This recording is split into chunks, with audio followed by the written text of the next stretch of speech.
Titulares. Hilabete honetako albisteak. Gureak ostalaritzak catering zerbitzua eskaintzen dio lantegi batuaki. Se pone en marcha Sarbidean, un curso dirigido a personas del servicio ocupacional. Donostiako Goienetxe lantegian zerbitzu okupazionala nolakoa den ikusiko dugu. Y por último, veremos cómo se vivió la última edición de la carrera de empresas. ¡Comenzamos! Has gaitezen! Bienvenidos a nuestro informativo de mayo. Soy Roberto Martín y a mi lado tengo a Aitor Gutiérrez, quien hoy nos acompañará para contarnos las noticias de este mes. Bienvenido, Aitor. Eskerrik asko. Desde la cocina central que tiene nuestra Aralitza, el Hernani, se prepara la comida que se lleva a los comedores de Gureak, pero también a muchos más sitios. Incluso han empezado a encargarse de las 63 comidas que se llevan diariamente a un centro de Lantegi Batuak. Conozcamos el grupo que se encarga de envasarlo. Bueno, hemen sukalde zentralian eguneko 3.500 otordu inguru prestatzen dira.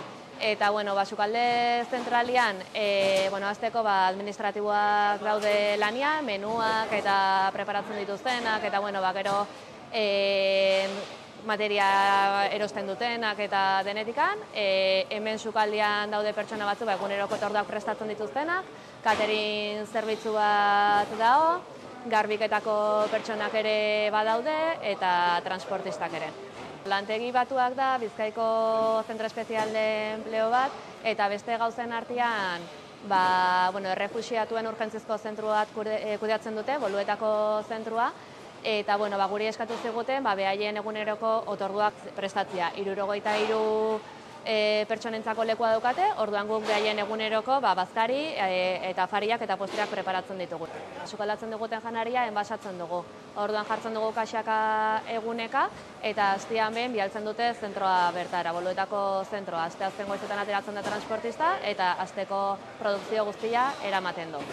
Lehenengo momentutik egokitu zehon da hemen, ikusten ze egokitzapen behartzen lan hau aurrera eamateko. Eta, gero egunerokotasuneako, karruak nola antolatu, ditugu plantillatxo batzuk ikusteko, zenbat otordu preparatu behar dira, eta horren arabera bakarrotan antolatzeko. Eta gero, janaria kajatan jartzeko momentuan ere, kajak ditugu antolatuta eguneka eta modu argian.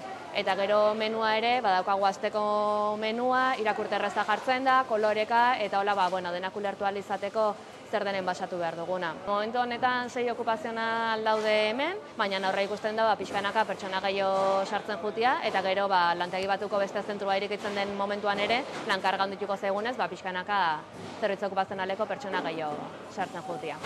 Aktibidade bezala oso aktibidade polita da, oso lan dinamikoa da, denbora guztian gauza desberdinak eta egiten gabiltza. Orduan, zerbitzu okupazionala dibertsifikatze aldea, lan aukera desberdinak sortzeko aukera ematen dula eta aktibidade bezala oso polita dela. Yo suelo estar en guantes, en la lavandería, en el comedor, cogiendo fruta, yogures y pan. Y luego allí le ayuda a un amigo a poner los tuppers y él pone etiquetas. Lo que más me gusta es envasar, porque me gusta estar con los compañeros, son muy majos. Estoy muy contenta con el envasado, me sale todo bien. Yo y otras 2 personas nos encargamos de envasar. Antes de empezar a envasar lo que hacemos es limpiarnos las manos, que es muy necesario, la verdad, por todo lo que podríamos tener y así. Y según cada plato que terminemos, solemos cambiarnos de guantes o lavarnos de nuevo las manos. Cuando terminamos cada comida o cuando terminamos al día o así, intentamos mantener todo limpio para después continuar trabajando mejor, más a gusto. Le echamos el cazo al tupper pequeño o al grande y lo solemos poner en estos raíles 2 de aquí, lo solemos poner aquí y la máquina lo que hace es llevarla hacia adelante y luego ahí hay una cosa, como una pisadora o así, que lo pisa y se plastifica y sale envasado. Pero falta ahorita una cosa, que sería etiquetar. Y los tuppers los solemos luego hornear o meterlo al batidor. El batidor es como un congelador, donde ahí se mantiene el frío y así. Estoy envasando, pero poco a poco me han puesto a hacer lavandería y en un futuro va a ser en lo que me va a quedar también haciendo. en la lavandería, planchando, doblando, metiendo la ropa a los casilleros. Lo que más me gusta de todo esto es el buen rollo, no sé, es la gente, el ambiente, todo. Me siento bastante a gusto aquí, muy cómoda, que eso es muy importante para mí porque si no estás como en un trabajo, todo sale mal. Sarbidean, zerbitzu okupazionalean hasten diren pertsonentzako prestakuntza proiektu berri bat da. Teoria eta praktika kombinatzen ditu, eta ikasleei zenbait jarduera probatzeko aukera ematen die. Haien interes eta beharrei, hobekien egokitzen dena zein den jakiteko. Ikus dezagun. Sarbide programa azkenian da joaten direla aktibidade ezberdinak probatzen, gero ikusteko aurrera begira nun enkajatu dezaketen.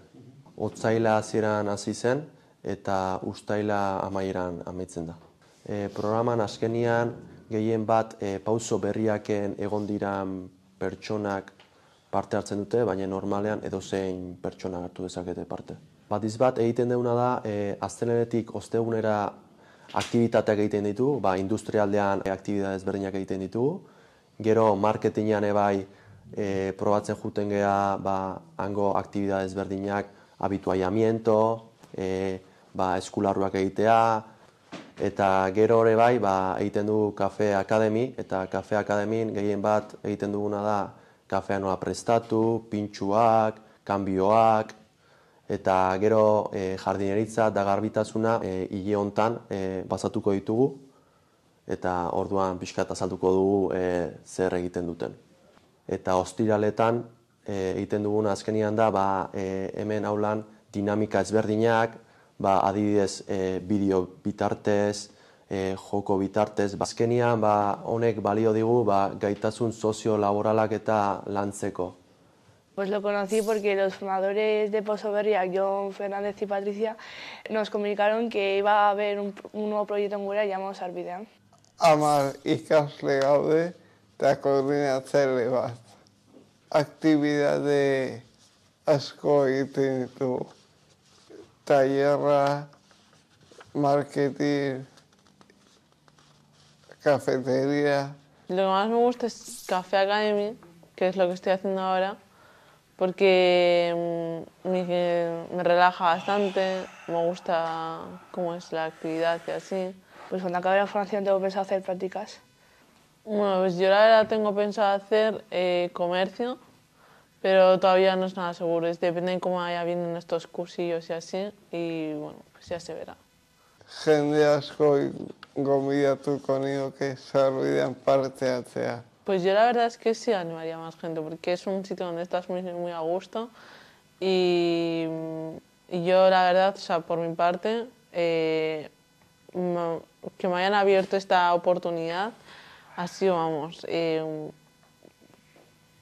una alegría para mí, que puedo hacer las cosas más tranquila, me centro más, conozco gente nueva, etcétera. Entonces, pues yo la verdad es que sí animaría a la gente.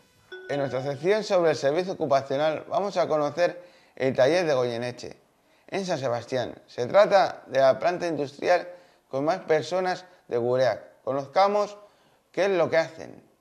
En la planta de Goyeneche estamos 142 usuarios del servicio ocupacional, de un total de 350 personas que venimos todos los días aquí a trabajar. Si hablamos de lo que es los usuarios del régimen ocupacional, pues hacen muchos trabajos diferentes.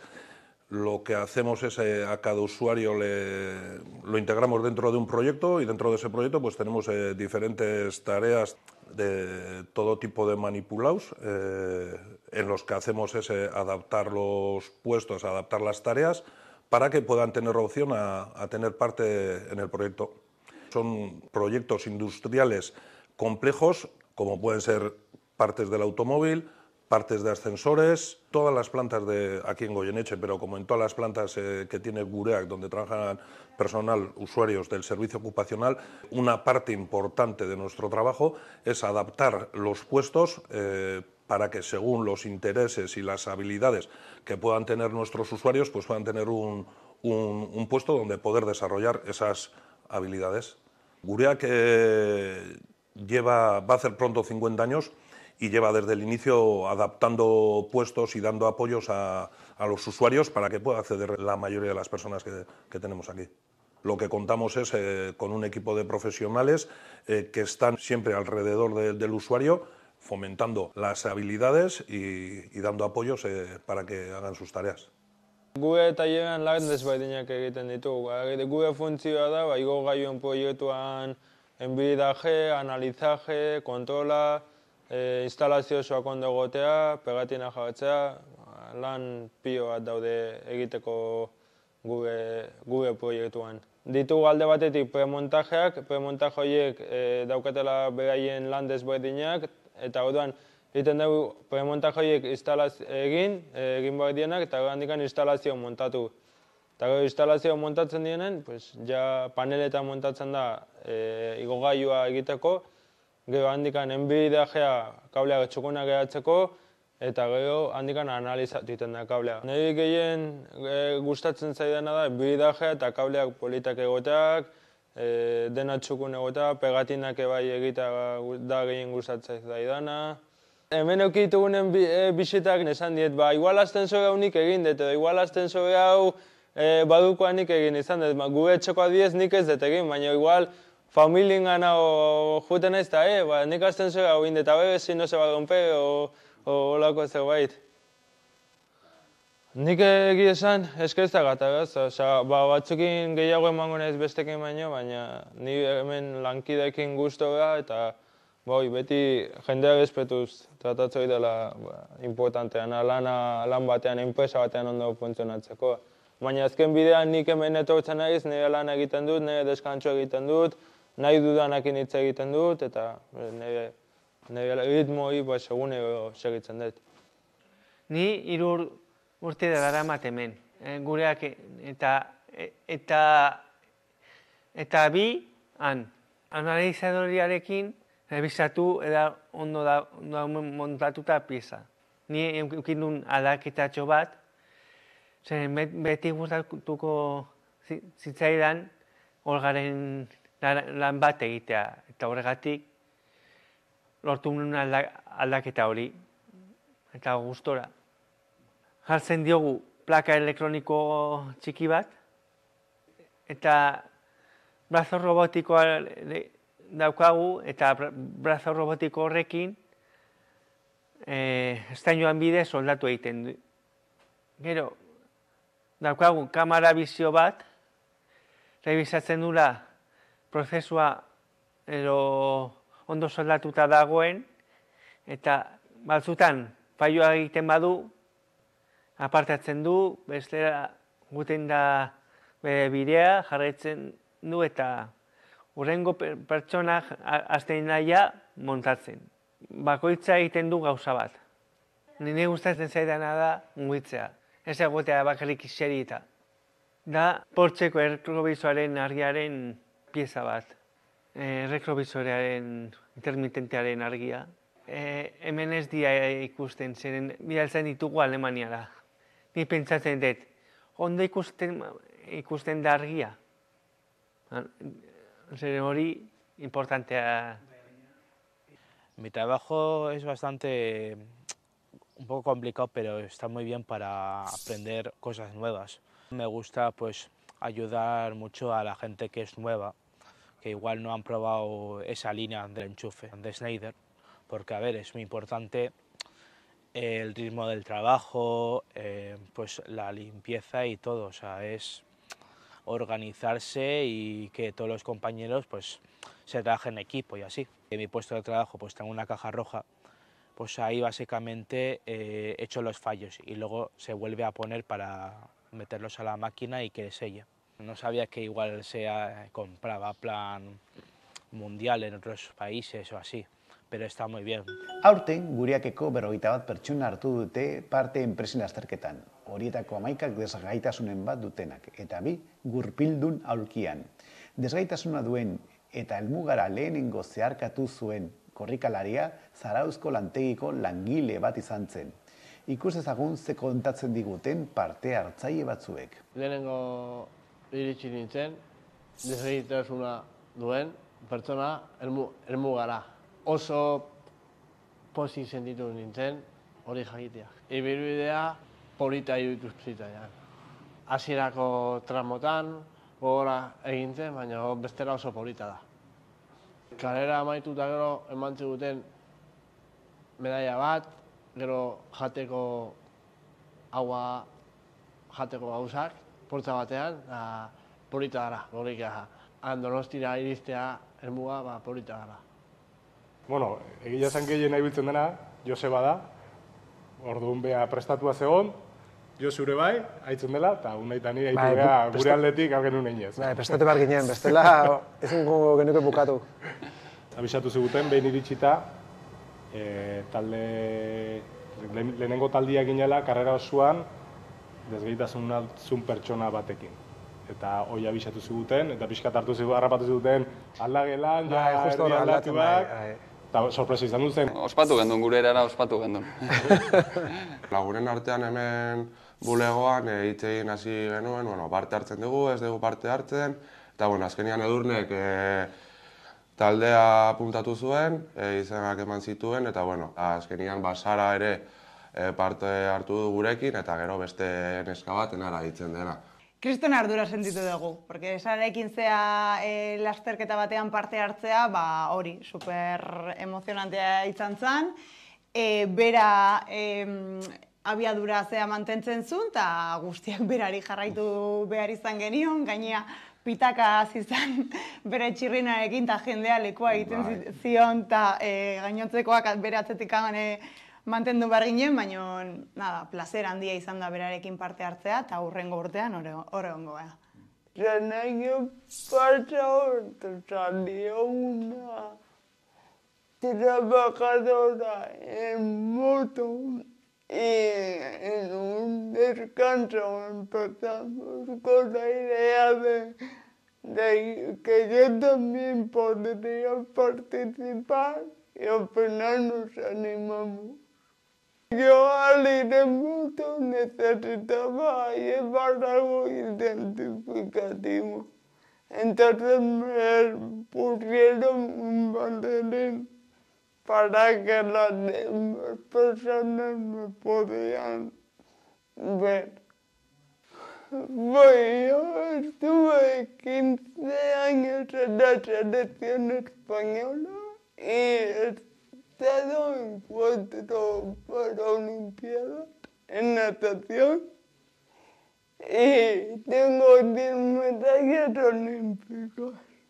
Pues sí, ayer noté esas sensaciones, aunque fue una carrera más coloquial, esa inquietud de volver a competir, volver a ponerme unas zapatillas no para correr, pero la sensación esa de que todo deportista tiene. Es muy importante hacer deporte, primero para mantener una buena forma física, pero no solo por eso, para pasártelo bien. El deporte no es solo competir y ganar. El deporte es pasártelo bien haciendo algo que te gusta.